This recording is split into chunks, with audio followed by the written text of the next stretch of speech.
cameras can be so cruel, adding extra pounds, so this Young and the Restless star decided to become a fat-fighting guru.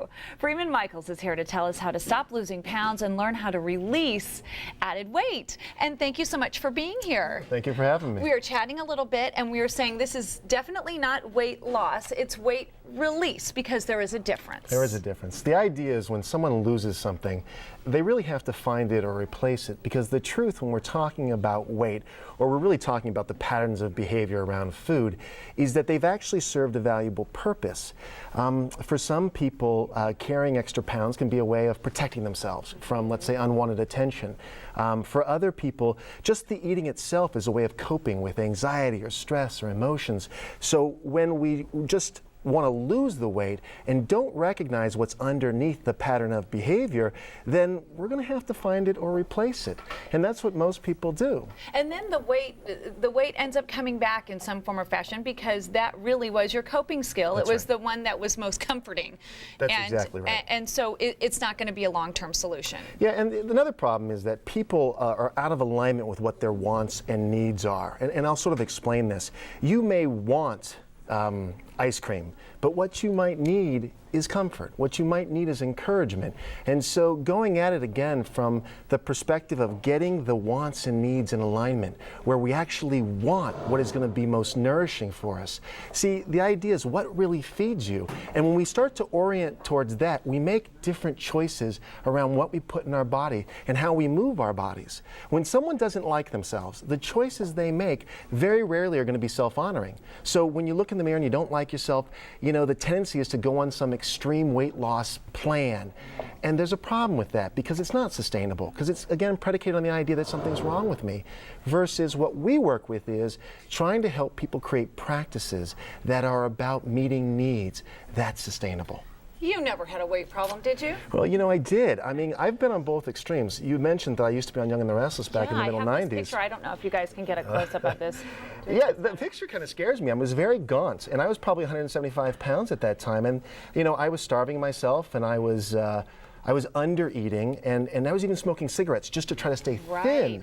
And it was fulfilling a need, wasn't it? Those cigarettes, kind of. I mean, because you couldn't eat. That's right. So you had to do something, No, and that's it was exactly the cigarettes. Right. Yeah, that's right. I had a lot of dancer friends who did the same thing. Dancer would be the exact same. Sure, models. I modeled even before I was acting. And then for me, the extreme was 275 pounds, which I think you saw the picture, the before and after. And so I really went both ends. Another piece is when you deprive yourself, and I did for many years, the other side of that is a binge. And so people who do this thing of restricting themselves and they go on a diet and they hit their ideal weight, this quote-unquote ideal, or this image they have in their heads, and they stop.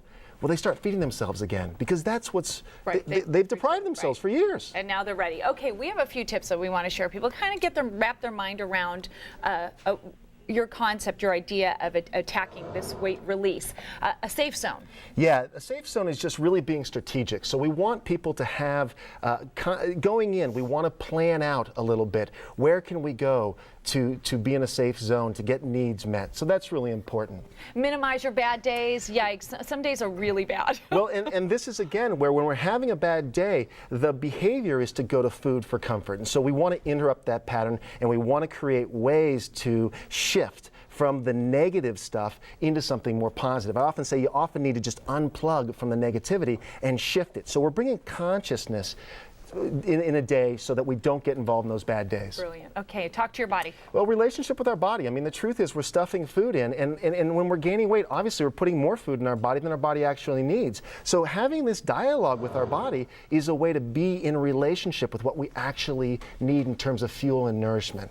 Now, we had a couple of other last tips. I don't know if you can throw those back up for us, but you know, all of it is so important to keep snacking consciously. Right. Meal affirmations. I mean, all of this. You really can't just mindlessly sit in front of the TV and stuff your face. No, that's right. And so even being strategic in terms of snacking, planning a snack, healthy snacks, so that we don't get overly hungry. That's another thing that really happens to people, is where they deprive themselves of food to where they're too hungry, and then they overeat. So that's really important. Now, we have a giveaway we want to tell our couch potatoes about. Your book. Fantastic, yeah. So we brought some copies, and you have them here at the station to give away. Weight Release, A Liberating Journey, one that you've taken one right. that you're sharing. One that I'm still on. You know, it's a lifetime It's a commitment lifetime because commitment. it is a lifestyle change. You can, again, our habit to comfort ourselves. I know for me it is ice cream and food, and it just has to be something else. You have to find other ways. And me too. I mean, it's not like it's done. Right. It's one of those things that's a lifetime process. But the way of approaching it this way opens up for fulfillment on all kinds of different levels. It's not one-dimensional. Thank you so much. Thank you so much for having me. Appreciate it. All right, and if you would like more information, of course, you can go to san-diego6.com. And Renee, you have models with some New Year's fashion, so you know, once you get your weight under control, you can look fabulous. Exactly. You better talk nice to your body to put these clothes on.